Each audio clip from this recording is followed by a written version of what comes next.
विघ्नेशाय नमः। सियावर रामचंद्र जी भगवान की जय। पुरुषोत्तम महात्म्यम। 70वां अध्याय। नारद जी बोले, हे कृपा सागर, ज्ञानोपार्जन के पश्चात दृढ़धनवा का क्या हुआ? श्री नारायण जी बोले, राजा दृढ़धनवा अपने पूर्व जन्म की कहानी सुनकर अति आश्चर्य से भर उठे। वाल्मीकि जी ने पुनः कहना शुरू किया, हे राजन, अपनी पत्नी की ऐसी करण प्रिय शीतल वाणी को सुनकर सुदेव शर्मा ने धीरज रख लिया और हरि के ध्यान में मग्न हो गए। एक दीर्घ श्वास लेकर फिर दीन स्वर से कह उठे, अच्छा, जो होनहार है वह ही हो ले।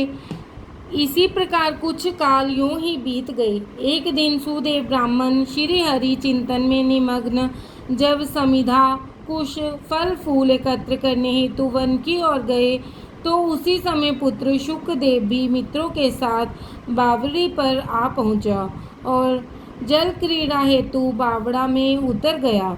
ग्रीष्म ऋतु थी। वे लोग एक दूसरे पर जल उछालने लगे। शुकदेव को इस खेल से बड़ा आनंद प्राप्त हुआ। वे सब बालकों के साथ बावड़ी में आगे बहते गए और प्रेम से खेलते रहे। खेल ही खेल में बालकों ने उसे गहरे जल की ओर भगा दिया। वह भी उन लोगों से बचने के लिए उधर बढ़ गया। देववशात वह अथाह जल में डुबकी खा गया। उसने अपनी सांस को अपने मित्रों को धोखा देने के लिए रोक लिया और डुबकी लगाई, किंतु वह अपने को संभाल न सकने के कारण अत्यंत व्याकुल हो निकलने का प्रयत्न करने लगा, लेकिन वह ऐसा कर ना सका और वहीं डूब गया और उसकी मृत्यु हो गई। यह देखकर अन्य बालक हाहाकार करते हुए वहां से भागे और इस शोक समाचार को उसकी माता गौतमी को आकर सुनाया। बालकों की ऐसी वज्रपात जैसी वाणी को सुनकर गौतमी पुत्र के शोक से विवल हो धरती पर मूर्छित होकर गिर पड़ी। उसी समय सुदेव ब्राह्मण का भी आगमन हुआ। पुत्र की मृत्यु का संवाद सुनकर वह भी कटे वृक्ष की तरह पृथ्वी पर पछाड़ खाकर गिर गए। उनके अनंतर दोनों पति पत्नी उस बावड़ी के निकट पहुँचे और पुत्र के शव को निकालकर उसे अंक में भरकर सुदेव ने उसके मुख को अनेकों बार चूमा। इसी तरह पुत्र के मुख को देखकर करुण रुदन करते हुए सुदेव गदगद वाणी से बोले, हे पुत्र, मेरे सोच को दूर करने वाली मनोहर शीतल वाणी से मुझसे वार्ता तो कर। हे बेटे, मुझे इससे सुख मिलेगा। हे वत्स, वृद्ध माता पिता को असमय में छोड़कर तुम्हारा यह जाना उचित नहीं।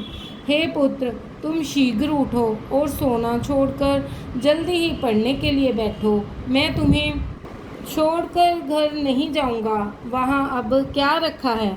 मैंने कोई निंदित कार्य नहीं किया, ब्रह्म हत्या नहीं की, जिस पर भी किस कुकर्म का मुझे यह फल मिला है। हे निर्दयी विधाता, तुम्हें इस दीन वृद्ध की आंखें निकाल कर क्या लाभ मिला है? हे पुत्र, कुछ तो बोलो। तुम्हारी यह माता कुर्रे की भांति सारी लज्जा को त्याग कर कैसा विलाप कर रही है। क्या उसे देखकर भी तुम्हें कुछ भी दया नहीं आती? मुझसे तो राजा दशरथ ही धन्य हैं, जिन्होंने पुत्र श्री रामचंद्र के वन गमन करने पर अपने प्राण त्याग दिए। हे पुत्र के विरह से ही इतने दुखी हो गए, लेकिन मैं अपने पुत्र के निधन पर भी जीवित हूँ। मुझे धिक्कार है। हे गोविंद, हे विष्णु, हे यदुनाथ, हे रुक्मणीपति, हे मुरारे, दोनों पर दया करने वाले दयालु भगवान, मेरी पुत्र के शोकानल से रक्षा करो। श्री बृहदनाद्य पुरुषोत्तम मास महात्म 70वां अध्याय समाप्त। बोलो सियावर रामचंद्र भगवान की जय।